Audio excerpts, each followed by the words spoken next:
Saya Milani Salsabila sebagai peneliti dari 12 F5. Kami berasal dari SMA Negeri 1 Tanjuraya ingin mengikuti peneliti kuliah yang diadakan oleh SIMON. Kami berterima kasih kepada Bapak Kepala Sekolah, yaitu Bapak Zulkifli SPD MPD, dan guru pembimbing kami Ibu Mira Asliza SPD. Dengan judul penelitian kami mengenai strategi pengembangan wilayah objek wisata Puncak Lawang. 1. Abstrak penelitian. Penelitian ini mengulas tentang strategi pengembangan objek wisata di Puncak Lawang. Penelitian ini bertujuan untuk menganalisis strategi mengenai pengembangan objek wisata di Puncak Lawang. Jenis penelitian ini menggunakan metode deskriptif kualitatif. 2. Latar belakang penelitian. Puncak Lawang adalah sebuah kawasan wisata alam yang terletak di Kecamatan Matur, Kabupaten Agam, Sumatera Barat, Indonesia. Posisi geografis ini memberikan Puncak Lawang keunggulan berupa pemandangan yang indah dikelilingi oleh pegunungan dan hutan, terutama pemandangan danau meninjau yang bisa dilihat dari ketinggian. Tantangan terbesar dari pengembangan pariwisata Puncak Lawang adalah pengelolaan lingkungan yang berkelanjutan. 3. Rumusan masalah. Yang pertama, apa daya tarik yang digunakan dalam perancangan fasilitas pendukung di kawasan wisata Puncak Lawang? Yang kedua, bagaimana cara menarik wisatawan agar berkunjung ke tempat wisata Puncak Lawang? Yang ketiga, apa faktor utama yang menyebabkan lahan parkir di Puncak Lawang tidak strategis? 4. Studi pustaka. Puncak Lawang terletak pada koordinat 0,2455 derajat lintang selatan dan 100,2417 bujur timur. Lokasi ini berada di Kabupaten Agam, Sumatera Barat, di bagian barat Indonesia, tepatnya di sekitar Danau Meninjau yang menjadi salah satu daya tarik utamanya.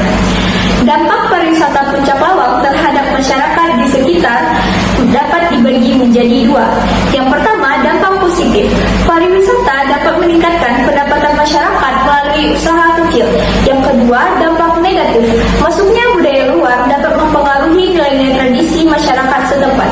Lonjakan pengunjung juga bisa menyebabkan kepadatan yang berdampak pada kenyamanan dan kehidupan sehari-hari masyarakat.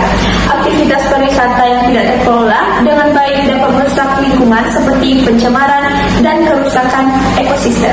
5. Metodologi penelitian. Langkah-langkah yang digunakan oleh peneliti untuk melakukan penelitian ini adalah: yang pertama, merumuskan masalah; yang kedua, membuat hipotesa atau kesimpulan awal; yang ketiga, mengumpulkan data melalui observasi, wawancara, dan dokumentasi; yang keempat, mengevaluasi kembali data yang telah didapat; yang kelima, membuat kesimpulan; dan yang keenam, mempublikasikannya. 6. Cara menarik wisatawan agar berkunjung ke wisata Puncak Lawang. Yang pertama, mempromosikan keindahan alam. Yang kedua, menawarkan paket wisata lengkap. Yang ketiga, bekerja sama dengan agen wisata lokal. Yang keempat, menyelenggarakan event budaya. Yang kelima, memperbaiki akses jalan menuju lokasi wisata. Faktor utama yang menyebabkan lokasi parkir di Puncak Lawang tidak strategis. Yang pertama, Puncak Lawang berada di kawasan perbukitan dengan medan yang curam dan berbukit. Yang kedua, jalan menuju Puncak Lawang cukup sempit sehingga menyulitkan kendaraan untuk mengakses dan parkir di tempat. 7. Kesimpulan.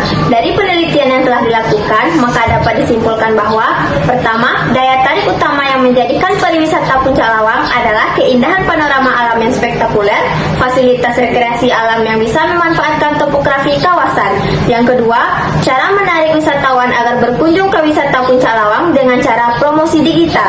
Yang ketiga, usaha yang perlu dilakukan oleh pengelola objek wisata Puncak Lawang adalah dengan penataan ulang lokasi. Yang keempat, alternatif yang dilakukan oleh pengelola untuk mengatasi keterbatasan lahan parkir di objek wisata Puncak Lawang yaitu pemanfaatan lahan kosong, membangun tempat parkir bertingkat, dan menerapkan parkir digital. Demikian presentasi dari kami. Thank you for attention. Pagi hari menanam padi di sawah luas berbaris rapi. Sekian dari kami, sampai di sini. Semoga ilmu ini membawa inspirasi. Assalamualaikum warahmatullahi wabarakatuh.